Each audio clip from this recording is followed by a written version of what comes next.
Hey y'all, what's up? It's your girl, Angel Queen, and this is Angel Queen's Triumph. Welcome, welcome. Walking to the Dollar General, as usual. Well, what happened? Or what's been happening, I should say. I worked on the tarp again. This time, I did some decent work. Got it all pegged down on every grommet with the rubber bands and everything, and the guy lines and the ridge line. I used them, those two. And how I did that, I used some old poles, the old two poles that held up my other tent, to put up underneath the rainfly, because you see there was that pole that I showed you guys that goes to the rainfly. Well, I slid, after I tied these two poles together, I slid them through that part, tied it down with the middle tie to the rainfly that holds that pole, its original pole. And then I extended them out front and back, realigned my tarp, laid them back down in the corners, and then in the front and the back. And now it's much more solidified everywhere. It's all laid down to the ground in the front, so that I can take that big stick I had in the middle out and lay that, lay a smaller one down to the ground so you can't see it, so that it's not so bulky all over the place, and everything looks really nice. I'll show you guys when I get back.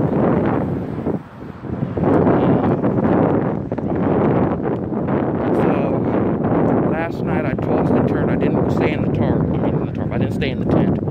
I went to the room. I was in so much pain because I had worked on her back patio sliding door that leads to the patio, the inside of the house. When you open and close it, it carries on all that noise. Well, I found out why. It's because of the rod down at the bottom where it slides. It has a big ass dent in it, and when it goes over that dent, it just vibrates and makes a whole lot of noise. And so I was working on that. I oiled it, still didn't work. I banged it, trying to get it back into shape. That didn't work because I needed to be on the side where the glass was. Couldn't do that without breaking the damn glass. So what I did was I told my nephew, since she's going out today to a doctor's appointment this afternoon, she's also going to be going back to Home Depot to return the faucet that she bought that didn't work. And I don't know if she's going to get a new one or leave this one here the way it is, because I did fix it. And she probably will do. I don't know. Anyway, so I told him to get me a file so that I can file the metal down and reshape it, basically, smooth it out so that the door can slide over it and stop carrying on. It's just a small space. It's not even, it's about 1 inch of it being pushed down, and then those two sides on that inch, the two corners on that inch, are basically parts that are raised up, making it make that sound when it goes over it. So it carries on, trust me, a lot. And the fact that now we open and close that more than we used to, being I'm always going out there. In the early mornings, if I'm going out there or I'm coming in, I usually go through the front door. But in the afternoons, as I'm working on the tent, I try to take everything out at one time so that I'm not going back and forth. But like I said, then he tends to want to come out there smoking cigarettes 3, 4, 5 times. Now, when I'm not out in the back, he smokes in the front. I've been watching that. And in the afternoon, if the door is already open, meaning unlocked, not actually open, because she does have her AC on. But when the door is unlocked, he tends to go out that way too. But more than not, he goes out in the front. But like I said, when he sees me out there and that camera's up, that tripod's up, not the camera, but the tripod's up with the phone on it, that's when he suddenly needs to be all in that area. But I'm avoiding that now. Yesterday, he came in, I don't know where he went to, but he came in and he went to eating something, and then he went to sleep. And when I started hearing the snoring is when I went out and started working on my tarp. I didn't film it, but I did it because it was also getting ready to be night. And by the time I was done, it was just coming up on getting dark. Or not getting dark, but getting darker. So it wouldn't have been any sense to try to film that because I was also trying to do it quickly before I lost all the daylight. But yeah, today when I get back, I'm not really going to be in the tent until they leave, because I'm going to be waiting for the call from that lady at the Medicaid office. She's supposed to be calling between 2 and 3. Today's her last day to do it, or tomorrow's her last day to do it. I don't know, because I know my deadline is on the 10th, which is tomorrow. So just to be on the safe side, I'm going to call her first around about 1 o'clock and let her have the reminder that the phone will be on and ready for her to speak to me between 2 and 3. And this time I'm going to film everything that I'm doing when I make that call, because I don't want any excuses. I'm going to let them know not only did I call twice already and leave messages, but they would like to wait until the last minute, and I think they do it intentionally to claim that you missed appointments so that they can not turn you on or have an excuse not to find you eligible. Well, I'm covering all my bases, and then if push comes to shove, the next time I go to do groceries down there at Publix, that's where their office is, or at least an office is over there. It's a clinic, but they do take care of that there too. And I'm going to walk my ass right over inside there first before I do my groceries and talk to them and show them my videos and let them know I need my Medicaid now. I don't got time to wait anymore. I'm taking in my SSA paperwork that they sent me, that I had to fill out and send back, or correct and send back. I'm taking in the Quick Aid paperwork that they sent me, showing that that's who's representing me, and that's it. So any more of these tricks that they like to play are gonna fall real hard based on the way I'm doing things this time around. See, I didn't have to do all of this extra. Not to say that New York was any different when they ran me around like a chick with my head cut off, only to find me ineligible every time, based on the fact that the representative I had from them didn't want to do her job. When I had to go see the judge, she didn't even show up on time. Then when she did finally show the hell up, she didn't represent me properly. And I was just too through. I actually went off inside that office because I was just tired and I was exhausted, and she had me doing all her work. And I'm like, yo, that's another thing I noticed about these places, is that, yeah, okay, I know you guys need me to get documents for you, see doctors. That's a given, to send those documents to you when I see doctors and things like that. Absolutely.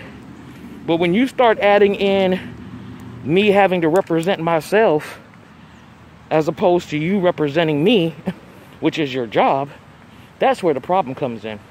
Now, the difference between these people here is because they're not from SSA. You see, they're their own agency. And that's why I'm going with them. Yes, they're going to get paid when I get paid, so they're hella bent on winning.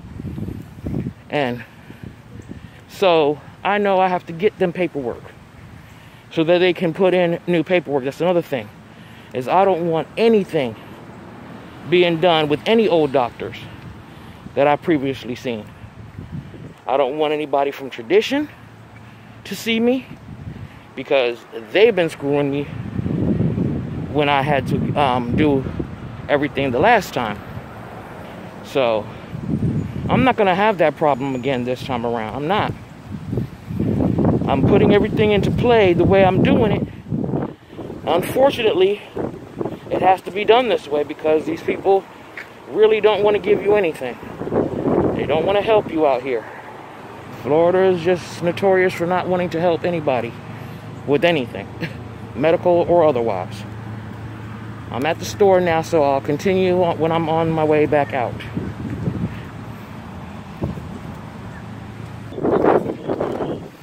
Alright, y'all. Just came out and heading back now. So, as I was saying, I gotta make sure that I implement every tactic in the world to be sure this time everything goes without a hitch, you know. And my thing is, I already know I'm going to be denied again.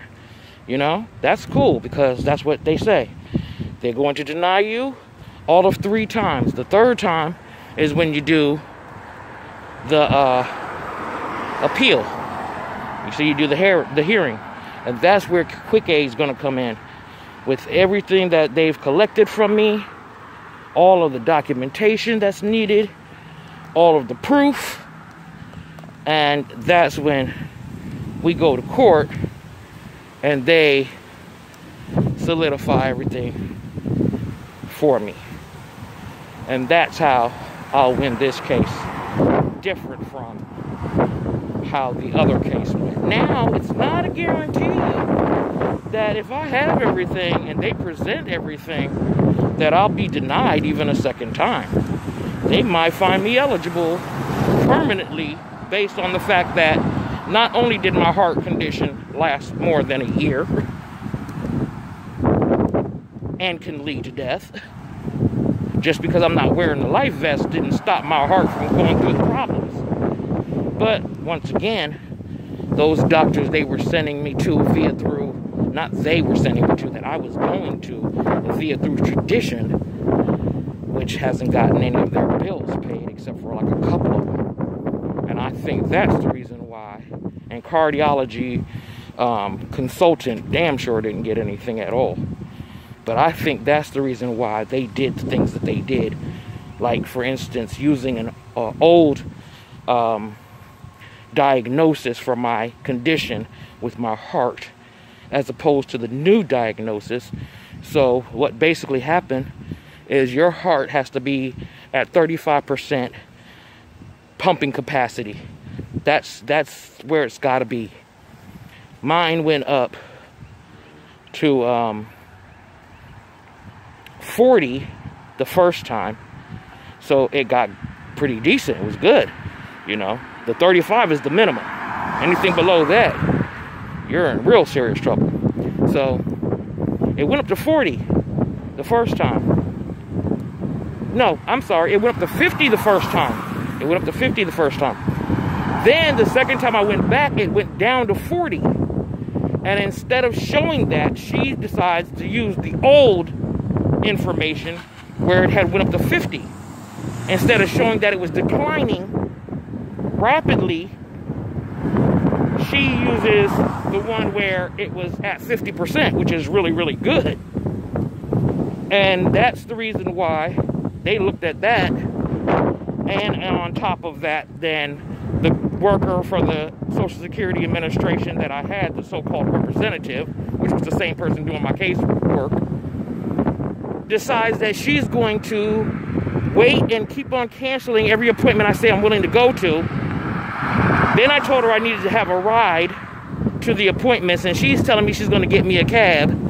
Then she calls up on the day when I said I'm going to go to the appointment and turns around and says the cab can't come out because a tree fell down somewhere. And I'm thinking, okay, there's only one way to get out here? But I don't think she scheduled the cab at all. And so by the time I do go to see the worker from Social Security, their psychiatrist, by the time I do go to see that person, It's literally 2 weeks before they denied me completely. My 6 months was up. And I'm like, you know what? If I was going to all the appointments that I said I was willing to go to, none of this would have happened. She was just doing so much messed up work. Miss Toby was her name. She was doing so much messed up stuff, calling herself trying to help me. I said, listen, I don't want your help. I want to do this legit. Like, I don't need the extra boost and whatever else other shit you're trying to pull because you want to look good or whatever, or don't want to do your job or whatever it is. And she didn't want to do her job. Trust and believe me, she didn't. She wanted the social worker at the hospital that got me on medication. She wanted her to do it. I had to call to get any kind of reports from the hospital. I had to call the part of the hospital that had all my paperwork. I had to call them. She kept telling me she was calling and couldn't reach anybody, but every single time I called, somebody picked up and told me, yeah, we sent that already. We sent that already. We sent that already. We'll do it again. And they just kept doing it. And she's sitting here saying she never got anything. I'm like, listen, man. When that lady got me on Medicaid, the social worker there at the hospital got me on Medicaid, and I told her about it. I said, hey, you want her to help you with that SSI case? Oh, no, she can't make anything happen faster. You know? Attitude, ego, all this other stuff playing. And then later on, turn around and wanted me to use her to help after the case, after the whole shit was all said and done. Like, no, she can't help now. I'm not even there no more. I'm not in the hospital. She can help me. She was doing that because she's seen, hey, you can't get, you know, your medication, your prescriptions and all that filled. And you're in here and you don't have any insurance. So she helped me with that. Got it on quick, fast, in a hurry. Once I seen that, I was like, hey, maybe she can help out with this SSI case. But no, Miss Toby and her ego being stroked, needing to be stroked, decides not to do it. So I said, you know what, man? This lady screwed me all the way around. But this time, nah. I don't want to work with none of your people outside of when you send me to see your doctors after I've seen my doctors. That's it. That's it. You can send me to see your doctors. I'm going to every appointment now. I have a ride. Even if my nephew wasn't there, I would have taken a lift. But one way or another, I'm going to get to those appointments. And you're not going to stop anything from happening with your bullshit excuses. I'm going to every appointment. Once I sign off on that paperwork, I'm having my mother make copies. When she goes to wherever she goes to make copies of her documents, I'm going to be like, hey, do me a favor, go make a copy. Go make some copies of this one. this one, and this. Everything. Always going to be some copies made that I'm going to have in my own folder.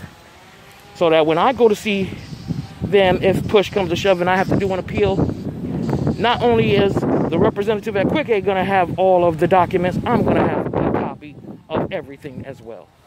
Everything that was submitted, everything that was signed off, everything that was received, everything. Everything. Because, and videos to boot. Videos to boot and to back me up on everything that I do.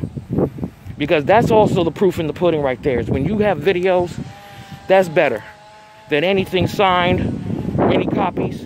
Because it's the actual factual calls made, everything.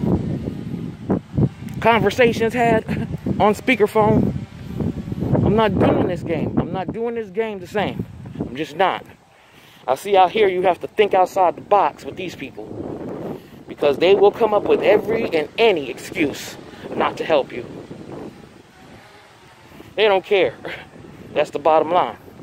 Out here in Florida, in Port St. Lucie, in Stewart, and in Orlando, where I was at, I'm guaranteed they don't care about you. Tradition Hospital, they take care of you up until they can't take care of you no more because they're not getting any funding for it. I get it. I'm not knocking that. Yeah, you need to get paid.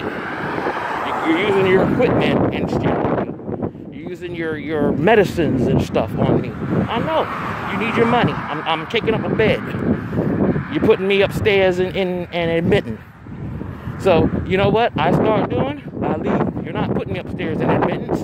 Once you show me what I need to do, I'm going to go and do it. I don't need to be upstairs in a room for you to keep on coming in there every 5 seconds asking me the same questions over and over again. Different doctors seeing me so everybody can get a piece of the pie and all this other nonsense. It's not necessary. I need one cardiologist to come see me. I need one pulmonariologist to come see me. I need one diabetic consultant or whomever that person is, technician or whatever, to see me. I need one foot doctor, one eye doctor. I don't need 10 of everybody. So that's what causes the problems. I don't need you to give me equipment that you recommended I have and never ask for it back so that it can be charged an extra 3 months worth. I don't need any of that. And that's how they make their money out here. I remember back in the day when I had my operations, when they removed my uterus and my tumors and my ovaries and my malignant tumors and everything else. When they did all of that, I remember clearly how they just, like, you know, send me from this doctor to that doctor to do 2 different kinds of operations. I had it done in 2013. It came back and I had it done again in 2015. In New York, I seen a Dr. Economos in Brooklyn, and then in New Jersey, I seen a Dr. Daniel Smith, and it was like, you know, what's the point of this? The same doctor can do, you already know all of what's going on inside of me.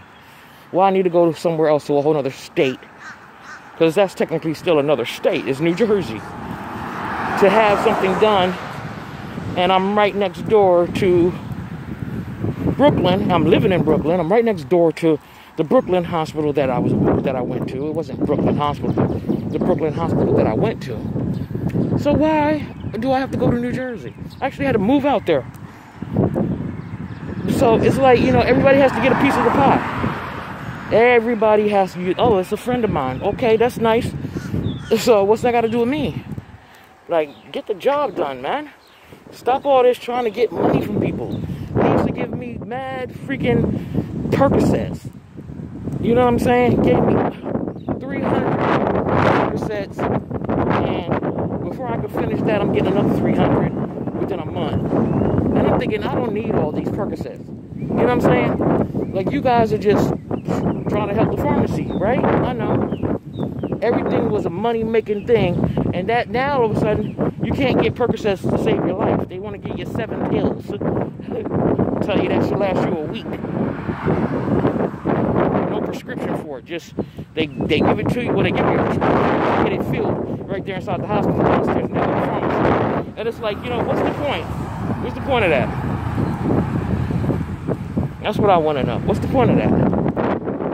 You give me all those pills for what? You know people are selling them on the streets. Not even the dumbed down generic oxycodone. Not even the generic. They're giving you the Percocets, man. The real deal. Like, come on. That's why I said, not that I didn't need it in the very beginning, but I stopped taking them because I don't want to become addicted to these things. It's bad enough that you would have thought I was addicted to Advil PMs the way I was taking those, but I cut them off for a long time because eventually they stopped working in my system too. So I cut them off, you know. Ain't no need to continue to keep taking all that. Yeah, when I had the umbrella out, sun goes down, wind picks up. I put the umbrella away, sun comes out, wind picks up or dies down and picks up and dies down, but dies down more than it picks up.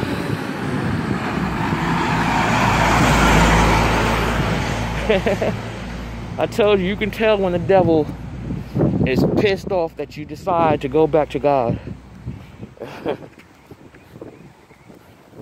Once you decide to rely on God, on Jesus, on the Holy Spirit, once you start doing that, the devil jumps up, hard body, like, wait, don't go back. What was you doing that was so great for me that I need to be still hanging out with you? Because I know I was hanging out with him. I'm not dumb. I'm cursing out God, blaspheming the hell out of myself, doing all kind of wickedness. Angry on a constant basis. Constantly. Wake up angry. You know what I mean? Go to bed angry. Throughout the rest of the whole entire day, every little thing pissing me off. Every little move a person makes pissing me off. Yeah, I have a right to be angry at things that happen, that I find to be an injustice. But I shouldn't be waking up before my day even gets started. Instead of saying, thank you, Jesus, for waking me up, I'm over there talking about, oh, this dude. Now he's in the bathroom and I gotta go. And this, that, and the third, like, okay. You know what? The thing is, this ain't my spot. And the more I say it, and the more I understand it, the more I get it, the better I should feel. This ain't my spot. It's her spot. And she want to have the devil literally come in and move in and stay there for however long and treat the devil like a king. That's her choice. That's her choice. It's not my job to be like, hey, you didn't let my daughter do that. You didn't let my son, when he came out and met you for the first time, do that. You want to put your hands on people and treat them like crap and talk shit about them all to their face. But guess what? It's not my problem. You know what? You know what that is? That's my kids don't speak to you now. Not one of my children said Happy Mother's Day to her. Not one. They said it to me, not to her. You know why? Because they came out to meet you, 2 of them so far anyway, and the other ones you just automatically just tell them, oh, you ain't coming out here to stay and this and that. I told her they're not coming out here because I've already seen what you've done. You got 2 of my babies already. Hurt their feelings and did them dirty from the gate. From the gate, first time meeting them, both. And you treated them like shit. So you don't get that opportunity to do that to the other 4. It's not happening. So not happening. The only time you did anything for the youngest one was you got him a helicopter, and technically you didn't get him shit. His uncle got it for him. So he was talking to his uncle on the phone and you on the phone all the time until that helicopter showed up. Once that helicopter was broken, they didn't hear no more from him. Is that a good thing? No, but he was a kid. He was 12. You know what I'm saying? What are you expecting? He don't know you people. And you're trying to get him something, and that's very sweet. But I know for a fact she didn't do that with her own head. I know my brother told her we ought to get him something. I mean, if it wasn't for me forcing her to give up that $500 for Papo, my other son, to get these glasses he wanted, because she kept every year for the 3 years I've been here, she kept talking to him, telling him how she was going to send him something because he was doing so well. Even with his mental issues, even being in a residential, even being as young as he was, because he was still like only 18. You understand? Oh, I'm going to get you something. Next year, 19, I'm going to get you something. I just need to get this, that, and the third. What do you want? He tells her. I write it down. I take the information down. I'm waiting for you to tell me when to go to get the stuff, because I don't know your pockets. You know what I'm saying? I don't know your pockets. And at that point in time, it was her cousin driving us places. So I don't know when you speak to him and tell him you need to get out to the Salvation Army or Goodwill or wherever, because he wanted some Vans and he wanted some jeans that were all ripped up, and he wanted the jeans from the Salvation Army or the Goodwill. And they have a Goodwill out here, not far. We've passed it so many times. You think one time she ever came up and said anything, even though I reminded her? Then she took out these handkerchiefs that had a K on them. And because his name is Khalil, spelled with a K, at least that's one of his middle names. Anyway, she's like, oh yeah, I should send these to him. And she ended up putting them back away. She kept them out on her table next to her TV. Every day she's passing them. Then she goes to clean up her room and she puts them away. So when it came down to the last time and he said, Ma, you know, I did such and such, or got a job, such and such a place, and this, that, and the third. And I said, you know what? What do you want? Like, what do you want as far as a gift? Because you know something? She keeps on telling you she's going to send you this and give you that and go get you this, and she never does it. Never. Her excuse was I didn't remind her, which I did every time. But that was her excuse. But she never sent anything. So when he said, well, there's these virtual glasses I want, And I said, how much are they? And he said, $1,000. Where are they at? On Amazon. I go on Amazon, I look at them. So, you know, hey, I can make phone calls from them. I can play video games from them. I can, you know, when I'm outside, I can see this, that, and the third, and da-da-da-da-da. Look at the weather, anything. I can check it like it's a regular computer. I just press these buttons on the side of it. And I said, okay, you know, how much are they? He said, $1,000. I said, all right, I'll pay $500. She'll toss in the other $5. She's trying to get out of how much? No, it doesn't matter how much they are. You've been promising this boy for 3 freaking years to give him something. You're giving him this. He got those glasses. He got those glasses. I paid her back the $250 the first time and $250 the next time, so she got her $500 off my side. But I'm telling you, it's like, no, what are you doing? When it comes to mine, you can't seem to come out your pocket. When it comes to me, you having a hard time doing anything for me. It's like pulling teeth with you that you have none of, by the way. But it's like pulling teeth with you or ripping out your hair or something.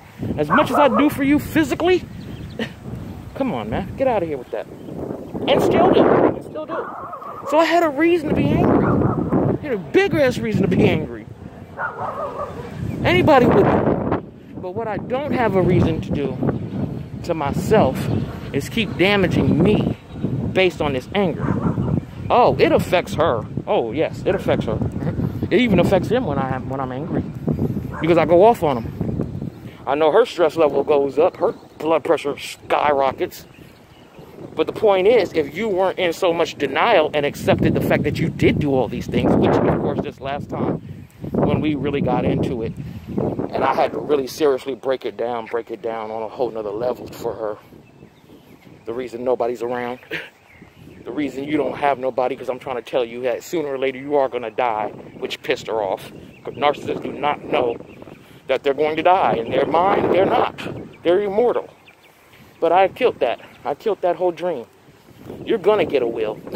You're not going to make my fucking situation worse when you go. I got to get rid of your fucking goddamn shit inside your house. They're going to come foreclose if it's not paid off. I've already had the most I can deal with you when you got to a certain age anyway. If I didn't get a nurse to do it. You know what I'm saying? Like, come on. And even if I do get a nurse, I still got to come and check. So it's not like I can have my life 100% back to being my life by itself. Without any involvement. So, no, you're going to do things my way this time. We're done with all your other bullshit. Now she's getting shit done. Now she's getting shit done. Because I do have to use the fact that my nephew's here. Because now there's a witness. You understand? That's the reason why she's doing the stuff that she's doing now. If there was nobody around, she'd act like this never happened. I never said anything to her. I never reminded her. So now, here's a witness. Even though he's running around acting like a dumb jackass. But there's a witness. And now because she sees that, and she even mentioned it. Oh, I got the life alert because I heard you telling Mario. Oh, really? Really? That's why you got it? Because you heard me telling your grandson. Wow. You understand? So that was the proof that I needed. You're going to react now to everything I say and actually do it. So I'm tossing it all out there. Go get this done. Everything that I was telling her to do for the last 3 years, I'm making sure he's around when I say it, and she goes and does it. That's how the faucet got here that I can put in now, and the purifier. That's how that got here. So it's now, yeah. I say it, you go do it, because he's here witnessing it, and you don't want to look like, well, she tells me stuff and I don't listen to her. Because I'm telling you, when my brother told her shit, that's how she's even out here now. He told her shit, and her enemy, her cousin, the one that's married to the man that drives her, or used to drive her everywhere, Mr. Raw, that woman and my brother are the reason she's out here, because she decided to listen to them. Now, she's known Brenda, that's her cousin. She's known Brenda since Brenda was a little kid. In fact, my mother had to give her doll, Brenda, because she was the first grandchild. And so, whenever she cried and said she wanted something, my mother had to give it to her. So one day for Christmas, she got a doll, she was playing with it. And Brenda started screaming that she wanted it, and her grandfather said, give her the doll. Or her father said, give her, his granddaughter, the doll. And that's what she had to do. And since then, it's just been, hey, you know what? If I have to get everything myself and do everything myself, so be it. It's all mine. And that's when I told her, this whole thing about hiding stuff in your room, or somebody uses a pot and burns something in the pot and cleans the pot, and you take the pot and go hide that in your room. They can't use it anymore. Like, they're not 5 years old. Stop that shit. Your stuff ain't ruined. The only person that ruined anything, your grandson came and broke your TV. Your son walked around with a damn blanket around him in your house and knocked over a table that she used to have on the side of her couch and everything that was on it and broke it. He broke your bird feeder that used to light up. He broke that. He even almost broke her door by putting a broken, he broke off a piece of a paper clip and stuck it in the keyhole of her door to try to claim that people were coming in the house trying to get him. It's like, they're breaking up all your shit. And it's all good. My daughter burned a pot and cleaned it, and you still have that pot today, shiny as shit. But you took that whole pot up and put it in your room. Nobody can use it. When I first came, she had a scratch, one of the non-stick pan, small one. I was using to burn my hot dogs in them. I like my hot dogs burnt. Not burnt completely, but just the outer skin burned a little. Like you would do on a barbecue. And then I would clean the pot. Well, she saw that one day before I had a chance to clean it. And it's going to tell me when I was looking for it the next time, oh, I put it in there because you burnt it and I had to clean it and da-da-da-da-da. And then she turned around and did that to a pan I was using recently because my nephew put something in it and the grease got on the bottom. And she took it and cleaned it and put it in her room. She took it back out since. I'm like, stop this shit, man. What are you, 5? Tell him he can't use the fucking pan no more. There's no ultimatum. She ain't never going to tell him to get the hell out. Trust me. Like I said, that car is being driven by him. She can't drive it. Complaining about her foot problem that I've been telling her for 3 years to get fixed. She'd be able to drive if she got that problem fixed. But she doesn't want to drive. She wants to be driven. See, I'll walk places. I could have easily told my nephew, hey, drive me over there to the Dollar General. He would have hopped right in the car and drove me. But no, why do I need him to do that? I can walk. I'm not saying she can walk places. But hey, before he came, he was hopping in the car. Mr. Raw come take you somewhere, you pay him $20. It wasn't like he was taking you every single day, so it wasn't like he was coming out of pocket every single day. You give him $20 for taking you wherever it is you needed to go. She didn't like being rushed. See, that's the problem. This, she doesn't have to worry about being rushed. But, like I said, all that's her business. All that's his business. I don't have a right to be angry about any of that. I have a right to be angry if you mess with me or you mess with my kids. You're not doing that anymore now. Except for him, you know, fucking around with me when I'm trying to do my videos.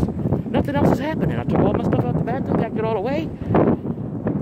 You're not messing with me with nothing in the bathroom no more. You're not ruining my shit. Do what you do. I got room in the fridge to put my stuff. Not that I buy a lot, but I do have room. You know? So, I don't have any more complaints. Not right now. And even if I do, I need to take it to God or leave it in his hands. Let him deal with it.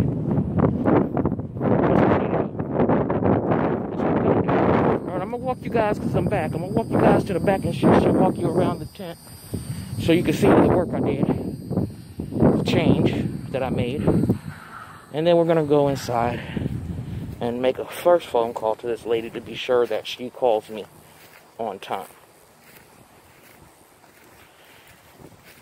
So, that's all that is. Let's go back here.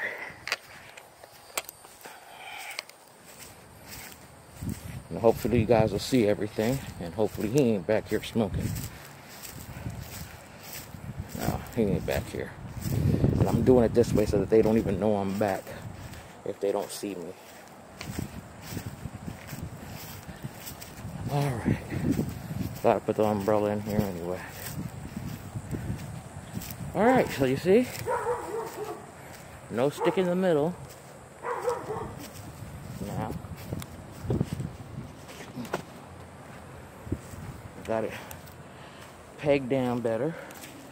Even in the back here. And you'll be able to see the extension here of the old poles And then you see that tied off the ridge line there. 2 clips holding that taut, just to be sure it doesn't rip back up out of the ground. Same thing over here, a clip on this side, so that doesn't rip. You see the rubber bands being used there on all of that. Same thing on this. So you see, now that's covering the back on top of the rain fly. So the rain fly only extends, let me just take some clips off for just a second, just to show you that the rain fly only extends to there, you see? And now this comes out from here to here. So that's why it's much more solidified, way longer. So when the rain whips around to the back here, it's not gonna go inside or get on anything. And you see? And that pole extends all the way to, there we go, all the way to here in the front. So I'm gonna try to go around the other side. And I just extended these out some more. I use this little tiny stick, and then I'll be wrapping that cord around it so that it's not just sitting there like that bunched up. But you see, I got this down further, just to be on the safe side of it, not lifting up any higher than what you see it doing. I'm glad the wind's blowing to give you guys a little look-see.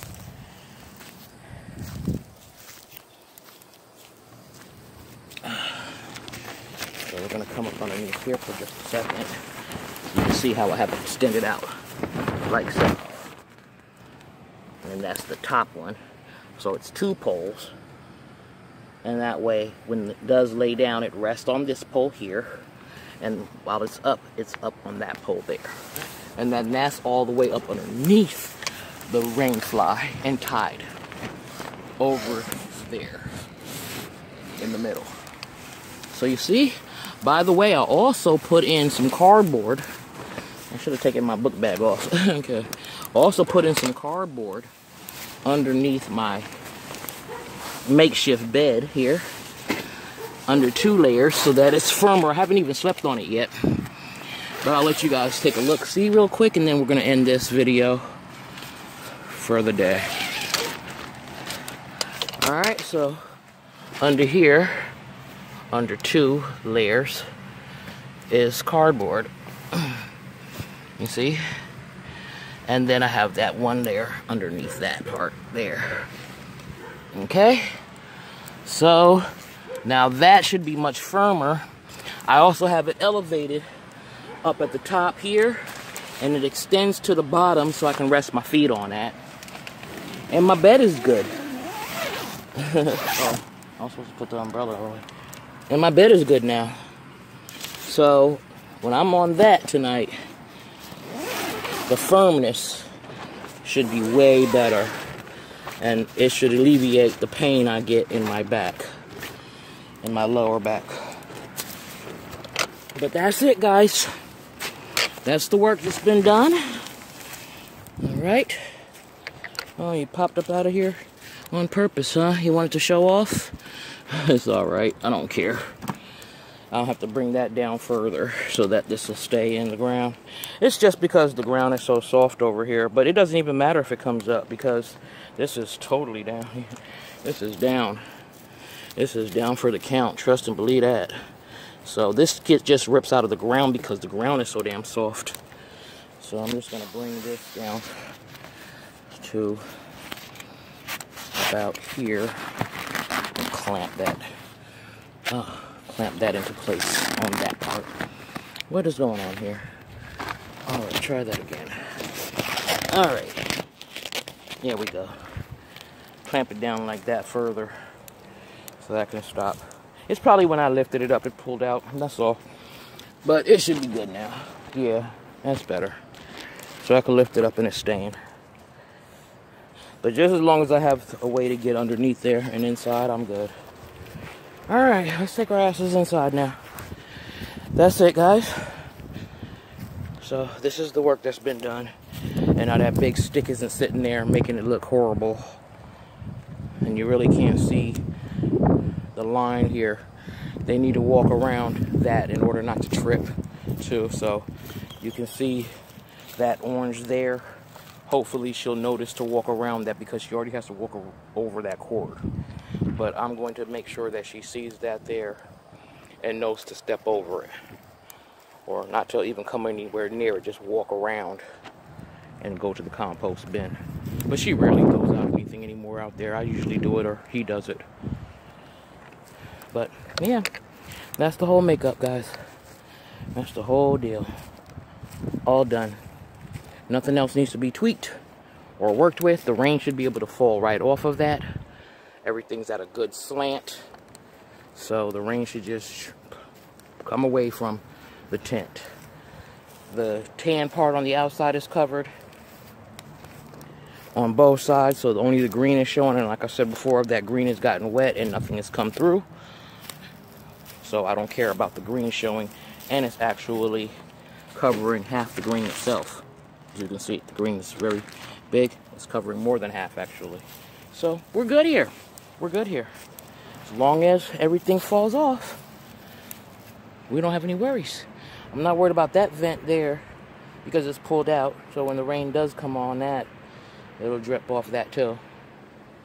The little piece of tan that's showing there isn't a big deal, because that basket's in front of that with a bag over it. So we're good, guys.